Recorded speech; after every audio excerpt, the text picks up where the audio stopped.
A short story about wiring. I'm taking my first unit up to Calgary, Alberta to take it to Edmonton. I'm in Calgary, but I'm taking it to Edmonton, Alberta to hand it off. It's a crane, a good heavy crane, handing it off to the ice road truckers so they can take it up into Inuvik or the Yukon or Alaska or wherever they're going to take it. And I'm driving along. Things are going great. It's a great paying job. For whatever reason, I look back in the mirror and my car is pretty much on fire, and it's full of smoke. It's sparking. There's smoke rolling off it, and I'm thinking this is not good. So I pull over, and what had happened is I had spent the extra money to have a guy wire my tow lights into the tail lights of the car. So when you step on the brake in the tow vehicle, the lights in the back lights in your car light up. The turn signals, brakes, running lights, everything. So really a neat package, and the truck supports the car. But what I figured out is at 15 below zero, the coating on the wire from the truck to the car cannot take that type of temperature when the wind blows. So if it wiggles a little bit in the wind, it knocks the coating off the wires, and all four of them short together at the same time. So you have one big lump of copper wire. All of a sudden the lights in the truck go out too. It blows the fuse. But the car has overheated the wiring all the way back through the car and set it on fire inside the car.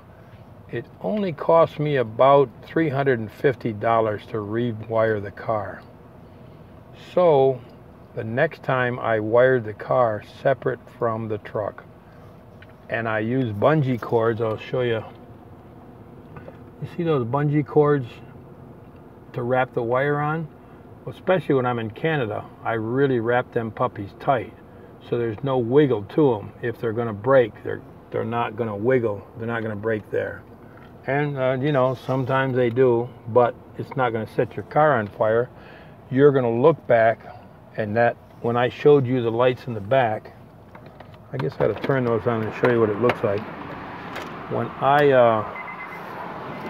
have the lights in the back, I have the running lights so that you can see them.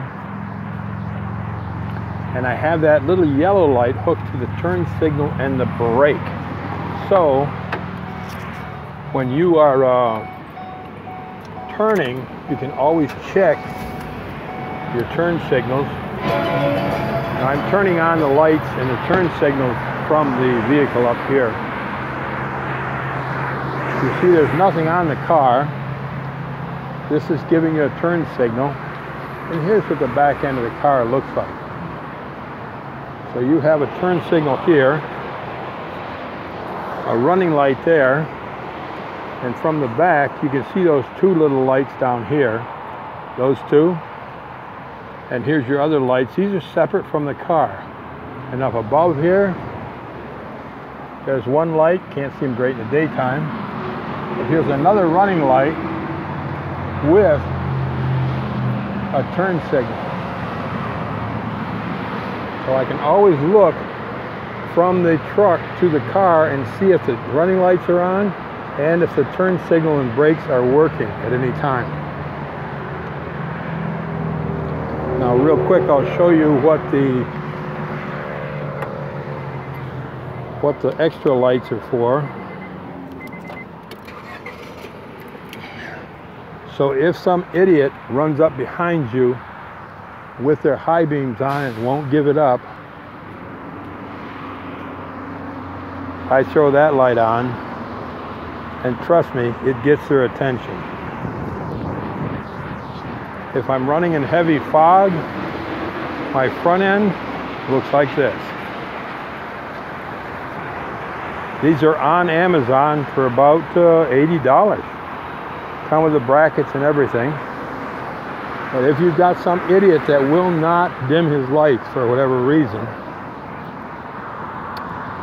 you hit them with what my son calls the 50-yard light,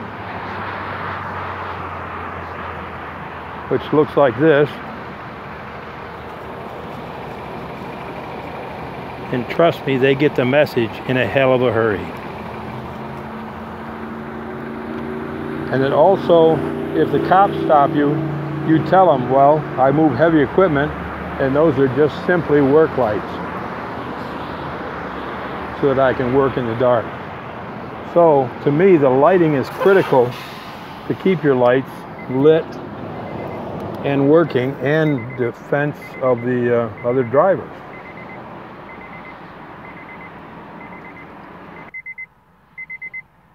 So, to quickly recap it all, check your unit out before you leave the yard, and stop 10 miles before you get to your destination and walk over the vehicle again.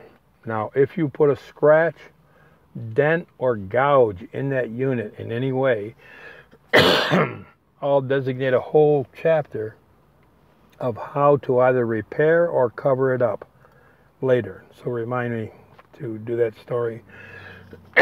Also remind me to do the story of the damaged unit, excuse me, coming out of the factory. Well, I've got time. Let me do it now. So, there's a brand new RV that came out of the factory and went to Monroe, Louisiana.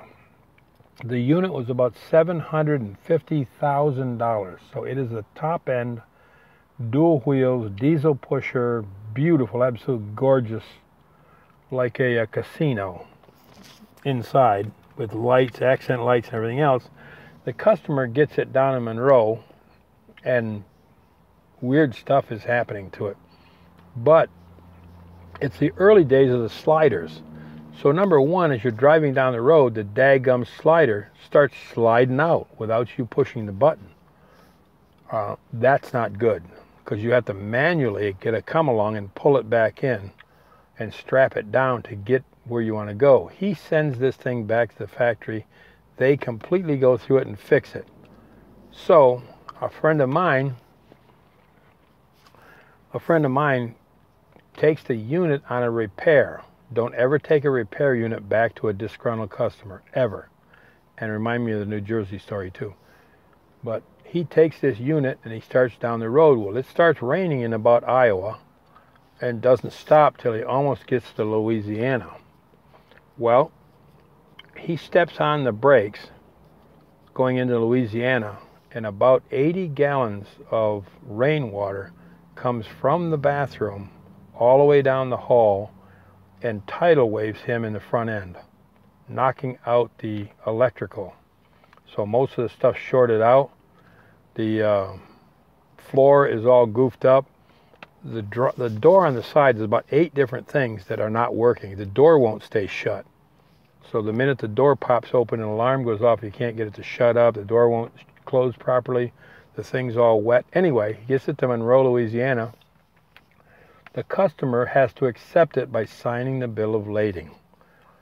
He says, why is the floor all wet? So the driver said, well, about 80 gallons of water came in from the back. He said, oh, they never patched the seam on the roof. They used to put a seam of the back cap to the middle of the roof.